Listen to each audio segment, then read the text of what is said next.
લોકસભા 2024ની ચૂંટણી પહેલા ફરી અર્જુન મોઢવાડિયા સરકારને ઘેરી રહ્યા છે। અર્જુન મોઢવાડિયાએ સરકારની કામગીરી પર સવાલો કર્યા। મહેશ કસવાલાએ આ સવાલો પર જવાબ આપતા શું કહ્યું સાંભળો। રાજ્ય સરકાર કરજ કરીને ઘી પીવે છે ને એટલા માટે જ અત્યારે જે આપણે બજેટ આવ્યું છે એ બજેટની અંદર લગભગ જે કરજ છે આપણું એ 4,17,000 કરોડ જેટલું થાય છે।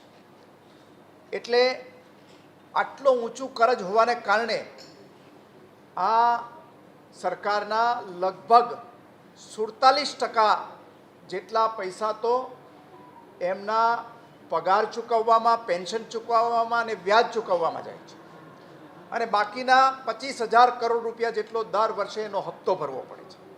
આવી સ્થિતિને કારણે આપણે ત્યાં છેલ્લા 2 વર્ષની અંદર એક પણ મેગાવોટનો જે આપણે આ રાજ્ય સરકાર હસ્તકના પાવર સ્ટેશનો છે એમાં વધારો કરવામાં આવ્યો નથી। એટલું જ નહીં, 30 વર્ષની અંદર આ જે ઇન્સ્ટોલ કેપેસિટી હતી રાજ્ય સરકાર હસ્તકના વીજ મથકોમાં 8,500 મેગાવોટ છે, એમાંથી માત્ર 30 વર્ષની અંદર 500 મેગાવોટનો વધારો કરી શક્યા છે।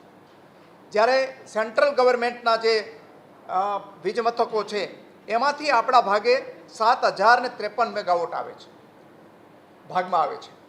પરંતુ રાજ્ય સરકાર આપણા પોતાના જે પાવર સ્ટેશનો છે એ પૂરી ક્ષમતાએ ચલાવતા નથી, અથવા તો બંધ પડ્યા છે અથવા રિટાયર કરી દેવામાં આવ્યા છે। એને કારણે દર વર્ષે એવરેજ 15,000 કરોડ રૂપિયાની વીજળી ખાનગી જે ઉત્પાદકો છે એની પાસેથી મોંઘી વીજળી ખરીદી અને મોંઘી આપણે આપણા ગ્રાહકોને આપીએ છીએ અને એને કારણે આ વીજ ક્ષેત્રની અંદર આખા દેશમાં સૌથી મોંઘી વીજળી મળે છે। એ ઉપરાંત સૌથી વધારેમાં વધારે 15% જેટલો વીજ કર પણ આપણે ઉઘરાવીએ છીએ। વિધાનસભાના ફ્લોર પર નાણાં વિભાગ અને ઉર્જા વિભાગની માગણીઓ સંદર્ભે વિપક્ષના માનનીય નેતા અર્જુનભાઈ મોઢવાડિયાએ જે પ્રકારની વાતો કરી અને પોતાના પક્ષના શાસનની જે તે વખતની નિષ્ફળતાઓને બચાવવાનો પ્રયાસ કર્યો છે। હું બહુ વિવેકપૂર્ણ માનનીય અર્જુનભાઈને કહેવા માગું છું કે અર્જુનભાઈ, સામાજિક સંબંધોને રાજકીય ત્રાજવે તોડી અને કોંગ્રેસની નિષ્ફળતાને બચાવવા માટેના આ પ્રયાસો હવે બંધ થવા જોઈએ। સમય બદલાઈ ચૂક્યો છે। મને એક ખ્યાલ છે કે જો કોંગ્રેસે પોતાના શાસનમાં સત્તાનો ઉપયોગ કર્યો હોત, પ્રજાને સુશાસન આપ્યું હોત, તો કદાચ નર્મદા યોજનાને 3 પેઢીઓનો વખત ન થયો હોત। ગુજરાતની જનતાને પાણી પાણી પોકારતી જનતાને તરસે ન જીવવું પડ્યું। માત્ર ને માત્ર સત્તા ભોગવવાનું કામ તમે કર્યું છે ને એટલા જ માટે ગુજરાતની જનતાએ જે રસ્તો તમને બતાવ્યો છે, હું એમ માનું છું કે ગુજરાતની જનતાએ યોગ્ય રસ્તો બતાવ્યો છે। તમે ઉલ્લેખ કરો છો અમે ડેમ બનાવ્યા, મારે દુઃખ સાથે કહેવું પડે કે હા, તમે ડેમ બનાવ્યા,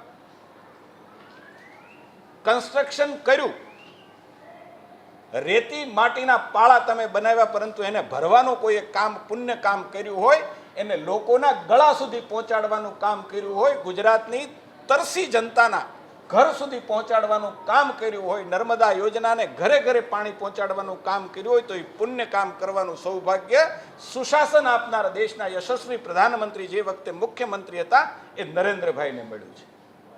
આજે 12,000 ગામડાઓની અંદર નર્મદાનું પાણી પહોંચે છે। કેટલા વર્ષ સુધી તમે નર્મદા માટે ગુજરાતની જનતાને તરસ એમની છે, એમને તમે છંછેડ્યા છે, એમની તરસ છે એને કકળાવી છે, એનો આ ઉત્તમ પુરાવો છે। જરૂર તમે થાંભલા નાખ્યા, વાયરો બાંધ્યા, પરંતુ વીજળીઓ માટે મારી માં છે એ રાહ જોતી રહે। સામાજિક પ્રસંગ હોય, ઘરની અંદર કોઈ અવસર હોય ને તો એ માનતા કરતી હતી કે આજે સાંજે વાળું ટાણે વીજળી રહી તો સારું। મારે ગર્વ સાથે કહેવું પડે કે રાજ્યની અંદર એક એવા મુખ્યપ્રધાન આવ્યા નરેન્દ્ર મોદી કે એણે જે વીજળીની કંપનીઓ છે એમને નફો કરતી પણ કરી અને જ્યોતિગ્રામ મારફતે તમામ ગુજરાતના ઘરની અંદર 24 કલાક ઝળહળતા કામ કરવાનું કામ એ નરેન્દ્રભાઈ મોદીની સરકારે કર્યું। અર્જુન મોઢવાડિયાના સવાલો અને મહેશ કસવાલાના જવાબ હાલ વાયરલ થઈ રહ્યા છે। સંવાદદાતા દુર્ગેશ મહેતાનો અહેવાલ, ગુજરાત તક। ગાંધીનગર।